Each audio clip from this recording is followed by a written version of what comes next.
ನಮ್ಮ ಮಾಧ್ಯಮ ಮಿತ್ರರಿಗೆ ನಮ್ಮ ವಂದನೆಗಳು. ಹಾಗೂ ನಮ್ಮ ಅಳಗಂಚಿ ಗ್ರಾಮ, ನಮ್ಮದು ಅಳಗಂಚಿ ಗ್ರಾಮ, ಹಾಗೂ ಮಾಜಿ ಗ್ರಾಮ ಪಂಚಾಯತಿ ಅಧ್ಯಕ್ಷರು.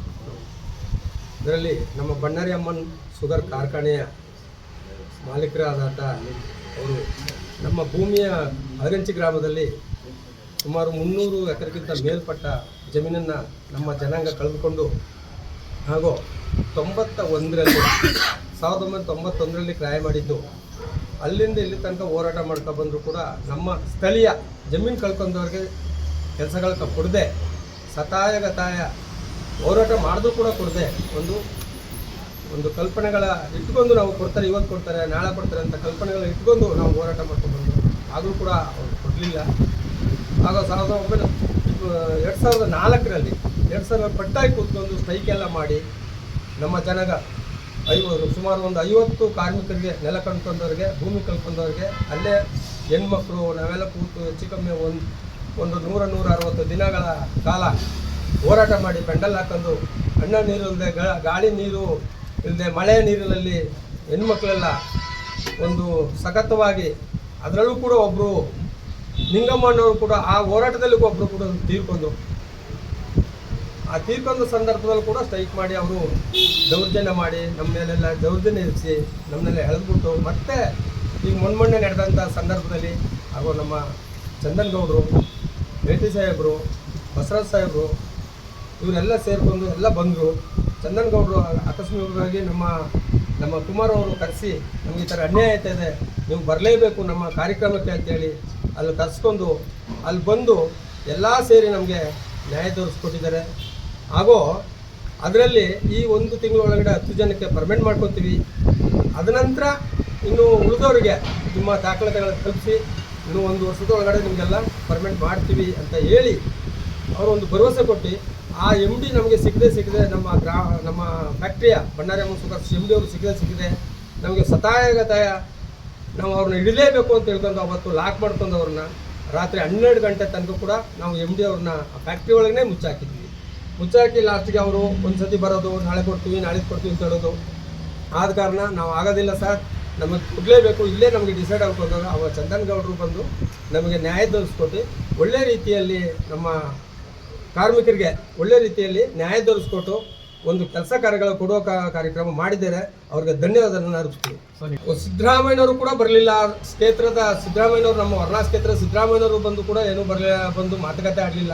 ಒಂದು ದಿನವೂ ಕೂಡ ನಿಮ್ಮ ಕಷ್ಟ ಏನು ಸುಖ ಏನು ಅಂತ ಕೇಳಲಿಲ್ಲ.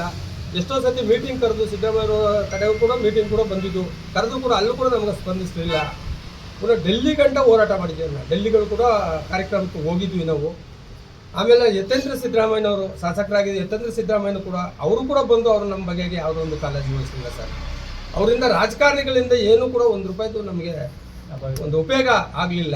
ಆದರೆ ನಮ್ಮ ರೈತ ಸಂಘದ ಹೋರಾಟಗಾರರು ಇವರೆಲ್ಲ ಸೇರ್ಕೊಂಡು ನಮಗೆ ಒಂದು ನ್ಯಾಯ ದೊರಕಿಸ್ಕೊಟ್ಟಿದ್ದಾರೆ. ಅವ್ರಿಗೆ ಧನ್ಯವಾದ ಹೇಳ್ತೀವಿ ಸರ್. ಚಂದನ್ ಗೌಡರು ಅತಿ ಹೆಚ್ಚು ಶಕ್ತಿ ತುಂಬಿ ಅವ್ರಿಗೆ ಇನ್ನೂ ಕೂಡ ನಮ್ಮ ಜನಗಳಿಗೆ ನ್ಯಾಯ ದೊರಕಿಸ್ಕೊಳ್ಳಿ ಅಂತ ಅವ್ರ ಮೂಲಕ ಕೇಳ್ಕೊತೀವಿ ಸರ್. ಈಗ ಚಂದನ್ ಗೌಡ್ರು ಅವರು ಎಂಟ್ರಿ ಆಗ್ಲಿಲ್ಲ ಅಂತಿದ್ರೆ ಇದಿನ್ನೂ ಮುಂದಕ್ಕೆ ಹೋಗ್ತಿತ್ತ ಸರ್. ಚಂದನ್ ಗೌಡ್ರು ಎಂಟ್ರಿ ಆಗ್ಲಿಲ್ಲ ಅಂತ ಹೇಳಿದ್ರೆ ಇನ್ನೂ ಮುಂದಕ್ಕೆ ಹೋಗೋದು.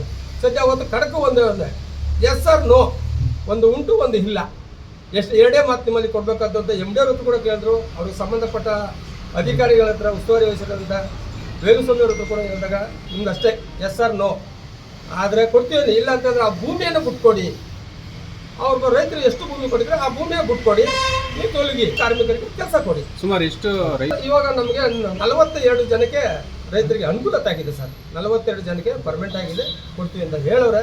ಭರವಸೆನೂ ಕೊಟ್ಟು ಒಂದು ಪೇಪರು ಕೂಡ ಅಲ್ಲೇ ಚಂದನ್ ಗೌಡರು ಬರೆಸಿ ಎಲ್ಲ ರೆಡಿ ಮಾಡಿಕೊಟ್ಟವರು ಸರ್.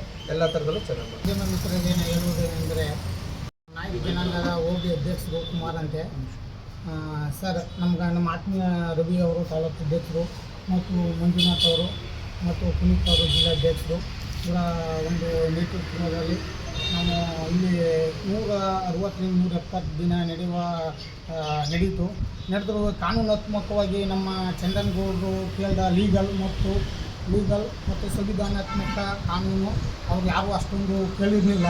ನಮಗೆ ನಮ್ಮ ಚಂದನ್ಗೌಡರು ಲೀಗಲ್ನ ಅವ್ರಿಗೆ ಫ್ಯಾಕ್ಟ್ರಿ 1991 ಲೀಗಲ್ ಏನಾಗಿತ್ತು, ಒಂದು ಫ್ಯಾಕ್ಟ್ರಿ ಉದ್ಯಮ ಮಾಡಬೇಕಾದ್ರೆ ಸರ್ಕಾರ ಯಾವುದು ನಿಯಮಬದ್ಧ ಗಳನ್ನ ಕೊಟ್ಟಿದೆ, ಅದನ್ನ ಲೀಗಲ್ನ ಯೂತಿನ ಕೇಳಿದ್ರು.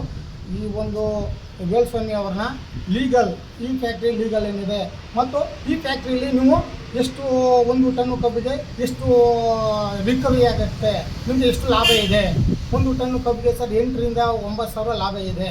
ಅದನ್ನೆಲ್ಲ ಇವರು ಕೇಳಿದ್ರು. ನಿಮ್ಮ ಫ್ಯಾಕ್ಟ್ರಿ ಎಷ್ಟು ನಷ್ಟ ಅನುಭವಿಸ್ತಾ ಇದೆ, ಲಾಭದಲ್ಲಿದ್ದ, ನಷ್ಟದಲ್ಲಿದ್ದರೆ ಬಾಕ್ಲಾಕಂತ ಹೋಗಿ, ಇಲ್ಲದ್ರೆ ನಮ್ಮ ರೈತರಿಗೆ ಕೆಲಸ ಕೊಡಿ, ಕೆಲಸ ಕೊಡಲಿಲ್ಲ ಅಂದರೆ ಅವ್ರಿಗೆ ಜಮೀನು ಬಿಟ್ಕೊಡಿ. ಇದು 2013ನೇ ಕರ್ನಾಟಕದ ಆಕ್ಟ್ ಪ್ರಕಾರ ಅಂದ್ಬಿಟ್ಟು ನಮ್ಮ ಭೂಮಿಪುತ್ರ ಚಂದನ್ಗೌಡರು ಲೀಗಲ್ನ ಸರ್ ಇಲ್ಲಿವರೆಗೆ ಯಾವುದೇ ರೈತರ ಸಂಘದವರು ಇಂಥ ಲೀಗಲ್ನ ಕೇಳಿರಲಿಲ್ಲ ಸರ್. ಇಂಥ ಲೀಗಲು ಮತ್ತು ಇಷ್ಟು ಒಂದು ಕಠಿಣವಾಗಿ ಕಾನೂನುಬದ್ಧವಾಗಿ ಮಾತಾಡಲಿಲ್ಲ. ಅವ್ರೇನಾದ್ರು ಇವತ್ತೇ CMಗೆ ಫೋನ್ ಮಾಡ್ತೀನಿ, ಈಗಲೇ ಫೋನ್ ಮಾಡ್ತೀನಿ, DK ಶಿವಕುಮಾರ್ ಅವ್ರಿಗೆ ಲೀಗಲ್ ಅವ್ರಿಗೆ ಮಾತಾಡ್ತೀನಿ ನಾನು. ಇಲ್ಲ ನಿಮ್ಮ ತಮಿಳುನಾಡು CM ವಿಜಯ್ ಜೊತೆಗೆ ಮಾತಾಡಿ. ನೀವು ಹೊರ ರಾಜ್ಯದಿಂದ ಬಂದು ನಮ್ಮ ಕನ್ನಡಿಗರಿಗೆ ಅನ್ಯಾಯ ಮಾಡ್ತಾ ಇದ್ದೀರಿ. ಇಲ್ಲಿ ಇರುವುದು ಕನ್ನಡಿಗರ ಜಮೀನು ತಗೊಂಡಿರೋದು. ನೀವು ಕನ್ನಡಿಗರ ಜಮೀನು ತಗೊಂಡು ಕನ್ನಡಿಗರಿಗೆ ನೀವು ಕೆಲಸ ಕೊಡ್ತಾ ಇಲ್ಲ. ತಮಿಳ್ನಾಡವ್ರಿಗೆಲ್ಲ ಒಳ್ಳೆ ಕೆಲಸಗಳು, AC ರೂಮ್ ಕುಂತಿರೋದು, ಕಂಪ್ಯೂಟರ್ ಕೆಲಸಗಳು. ನಮ್ಮ ಕನ್ನಡಿಗರು ಮಾತ್ರ ಗ್ರೀಸ್ ಹೊಸೋದು, ಕ್ಲೀನ್ ಮಾಡಿಸೋದು, ಕಬ್ಬು ಎತ್ತಕ್ಕೋದು. ನಮ್ಮ ಚಂದನ್ಗೌಡರು ಮತ್ತು ನಮ್ಮ ರವಿಕುಮಾರ್ ಅವರು, ನಮ್ಮ ಜಗದೀಶ್ ಅಣ್ಣ ಅವರು ಕಾರ್ಯಾಧ್ಯಕ್ಷರು ಎಲ್ಲ ಸಹಕಾರ ಒಂದಿದೆ ನಮಗೆ ಸರ್. ಅವತ್ತು ಇಲ್ಲಿವರೆಗೆ ನಾನು ನೋಡಿದ್ದೆ ಸರ್, ನಾನು ಹೆಚ್ಚು ಕಮ್ಮಿ ಅಲ್ಲಿ ಒಂದು ತಿಂಗಳ ಕಾಲ ಪ್ರತಿಭಟನೆ ಕೂರಿದ್ರು. ಇಷ್ಟೊಂದು ಲೀಗಲ್ ಅಡ್ವೈಸರ್ ಗೊತ್ತಿರಲಿಲ್ಲ ಸರ್.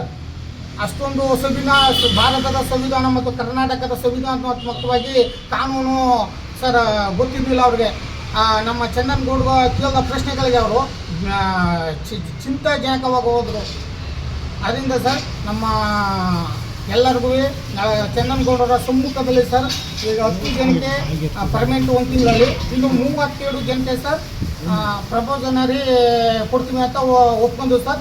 ಅವರ ಫ್ಯಾಕ್ಟ್ರಿಯ ಬಂಡಾರಂ ಶುಗರ್ ಲಿಮಿಟೆಡ್ ಮತ್ತು ಅದರ ಒಂದು ಇದರಲ್ಲೇ ಸರ್ ರೈತ ಹಾಕಿ MD ಅವರು ಇದು ಮಾಡಿಕೊಟ್ಟಿದ್ದಾರೆ ಸರ್. ಅವರಿಗೆ ನಮ್ಮ ಪರವಾಗಿ ಪುಟ್ಪೋದ ಧನ್ಯವಾದ. ಕುಮಾರ್ ಎಂ ಅಳಗಂಚಿ. ನಮ್ಮ ಹೆಸರು ಬಂದು ರವಿಕುಮಾರ್ ಅಂತ, ಚಂದನ್ಗೌಡ ತಾಲೂಕು ಅಧ್ಯಕ್ಷರು, ರೈತ ಕಲ್ಯಾಣ ಕೊಟ್ಟಿದ್ದಾರೆ ನಮಗೆ. ಅವತ್ತು ಆ ಸಂದರ್ಭದಲ್ಲಿ ಹೋರಾಟ ನಡೆದಿತ್ತು. ಇದು ಮೊದಲು ಹಿಂದಿನ ದಿನಗಳಲ್ಲೂ ಕೂಡ ಈ ಹೋರಾಟ ನಡೆಯಿತು. ಆವಾಗ ತುಂಬ ರಾಜ್ಯದ ಸಂಬಂಧಪಟ್ಟ ರಾಜಕಾರಣಿಗಳು ಕೂಡ ಸ್ಥಳಕ್ಕಾಗಮಿಸಿದ್ರು, ವಿವಿಧ ರೀತಿಯ ರೈತ ಸಂಘಟನೆಗಳು ಕೂಡ ಸ್ಥಳಕ್ಕಾಗಮಿಸಿದ್ರು. ಆ ಒಂದು ಏನೋ ಒಂದು ಸುಳ್ಳು ಪಳ್ಳು ಭರವಸೆಗಳನ್ನ ಕೊಟ್ಟು ಆ ಜಾಗದಿಂದ ಕಾರ್ಖಾನೆಯವ್ರನ್ನ ದೂಡುವಂಥ ಕೆಲಸವನ್ನು ಮಾಡಿದರು ಅವರು ಕಾರ್ಖಾನೆಯವರು. ಬಟ್ ಅವತ್ತಿನ ಹೋರಾಟದಲ್ಲಿ ನಮ್ಮ ಗಮನಕ್ಕೆ ಅದು ಕುಮಾರ್ ಅವ್ರ ಮುಖಾಂತರ ನಮ್ಮ ಗಮನಕ್ಕೆ ಬಂತು. ನಮ್ಮ ತಾಲೂಕು ಅಧ್ಯಕ್ಷರು ಬಂದಾಗ ನಾವು ಆ ಕೂಡಲೇ ನಾವು ನಮ್ಮ ಚಂದನ್ಗೌಡರಿಗೆ ನಾವು ವಿಷಯವನ್ನು ಮುಗಿಸೋಂಥ ಕೆಲಸನ ನಾವು ಮಾಡಿದ್ರು. ಆ ತಕ್ಷಣ ನಮ್ಮ ಗೌಡರು ಎಚ್ಚೆತ್ಕೊಂಡು ಆ ಸ್ಥಳಕ್ಕೆ ಆಗಮಿಸಿ ವಿತಿನ್ 30 ಮಿನಿಟ್ಸಲ್ಲಿ ಆ ಜಾಗಕ್ಕೆ ಬರೋಂಥ ಕೆಲಸ ಮಾಡೋದು. ಬಂದು ಏನಿದೆ ಅನ್ನೋದನ್ನ ಕಾನೂನಾತ್ಮಕವಾಗಿ ಮತ್ತು ಭೂಸ್ವಾಧೀನ ಪ್ರಕ್ರಿಯೆ ಏನಿದೆ, ಇದೇನಿದೆ, ವ್ಯವಸ್ಥೆ ಏನಿದೆ ಅನ್ನೋ ವಿವರಣಾತ್ಮಕವಾಗಿ ಕೇಳಿ, ಒಂದು ಇಲ್ಲ ನಮಗೆ ಭೂಮಿನ ಸಂಪೂರ್ಣ ವಾಪಸ್ ಕೊಡಿ, ಇಲ್ಲ ನಮ್ಮ ಗಂಭೀರ ಕುಟುಂಬಗಳಿಗೆ, ಬಾಧಿತ ಕುಟುಂಬಗಳಿಗೆ ನೀವು ಉದ್ಯೋಗವನ್ನು ಕೊಡಬೇಕು ಅಂತ ಒಂದು ಕಾನೂನಾತ್ಮಕವಾಗಿ ಕೇಳೋದು. ಬಹುಶಃ ಅವರು ಆ ಸ್ಥಳಕ್ಕೆ ಬರಲಿಲ್ಲ ಅಂದಿದ್ರೆ ಆ 42 ಕುಟುಂಬಗಳಿಗೆ ನ್ಯಾಯ ಸಿಗ್ತಿರ್ಲಿಲ್ಲ ಅಂತಕ್ಕಂಥದ್ದು ನಮ್ಮ ಆಶಯ ಮೊದಲನೇದಾಗಿ. ಎರಡನೇದಾಗಿ ನಾವು ನ್ಯಾಯ ಸಿಕ್ಕಿರೋ ಕುಟುಂಬಗಳು ಕೂಡ ತುಂಬ ಖುಷಿಪಟ್ಟರು, ಸಂತೋಷಪಟ್ಟರು. ನಮ್ಮ ಕುಟುಂಬದ ಹೆಣ್ಮಕ್ಳೆಲ್ಲ ಬಂದು ಮಧ್ಯರಾತ್ರಿವರೆಗೂ ರಸ್ತೆಯಲ್ಲಿ ಕೂರಿಸ್ಕೊಂಡಿದ್ರು. ಬಹುಶಃ ಅದರಿಂದ ನಾವು ನಮ್ಮ ಸಂಘಟನೆ ಪರವಾಗಿ, ನಮ್ಮ ತಾಲೂಕಿನ ಪರವಾಗಿ, ನಮ್ಮ ಜನತೆ ಪರವಾಗಿ, ನಮ್ಮ ಭೂಮಿಪುತ್ರ ಚಂದನ್ಗೌಡರಿಗೆ ನಾವು ಧನ್ಯವಾದ ಅರ್ಪಿಸ್ತೀವಿ. ಮತ್ತು ಇದೇ ರೀತಿ ಅವರು ಹೆಚ್ಚಿನ ಈ ರಾಜ್ಯಾದ್ಯಂತ, ಇದು ಕೇವಲ ಸಮಸ್ಯೆ ಇದು ಒಂದು ಭಾಗದಲ್ಲಿಲ್ಲ, ಇಡೀ ಕರ್ನಾಟಕ ರಾಜ್ಯಾದ್ಯಂತ ಇದು ಸಮಸ್ಯೆ ಇದೆ. ಅದನ್ನೆಲ್ಲ ಒಂದು ಪೂರೈಸಿದಾಗ ಸಮಸ್ಯೆನ ನಿವಾರಣೆ ಮಾಡೋಕ್ಕಂಥ ಶಕ್ತಿನ ನಾವು ಚಂದನ್ಗೌಡರು ಕೊಡಬೇಕು. ಮತ್ತು ನಾವು ನಮ್ಮ ಜನಗಳು ಕೂಡ ಇದನ್ನು ಅರ್ಥ ಮಾಡ್ಕೋಬೇಕು. ರೈತ ಕಲ್ಯಾಣ ಅಂದರೆ ಏನು ತಿಳ್ಕೊಬಿಟ್ಟಿದ್ದಾರೆ ಅಂದರೆ ನೆಗೆಟಿವ್ ಪಾಯಿಂಟ್ಸ್ ಜಾಸ್ತಿ ಆಗ್ಬಿಟ್ಟಿದೆ ಇವತ್ತು. ಆದರೆ ಅದಲ್ಲ, ಅದಕ್ಕೆ ನೆಗೆಟಿವ್ ಪಾಯಿಂಟ್ಸ್ಗೆ ಅವಕಾಶ ಇಲ್ಲ. ನಮ್ಮಲ್ಲಿ ಯಾವುದೇ ರೀತಿ ಆಸೆ, ಆಮಿಷ, ಆಕಾಂಕ್ಷೆಗಳಿಗೆ ಇಲ್ಲ ಅನ್ನೋದನ್ನ ನಮ್ಮ ಚಂದನ್ಗೌಡರು ಸಾಕ್ಷಿ ಸಮೇತ, ಪುರಾವೆ ಸಮೇತ ಅಲ್ಲಿ ಪ್ರೂವ್ ಮಾಡ್ಕೊಂಡಿದ್ದಾರೆ. ನನ್ನ ಮಾತನ್ನು ತಮ್ಮೆಲ್ಲರಿಗೂ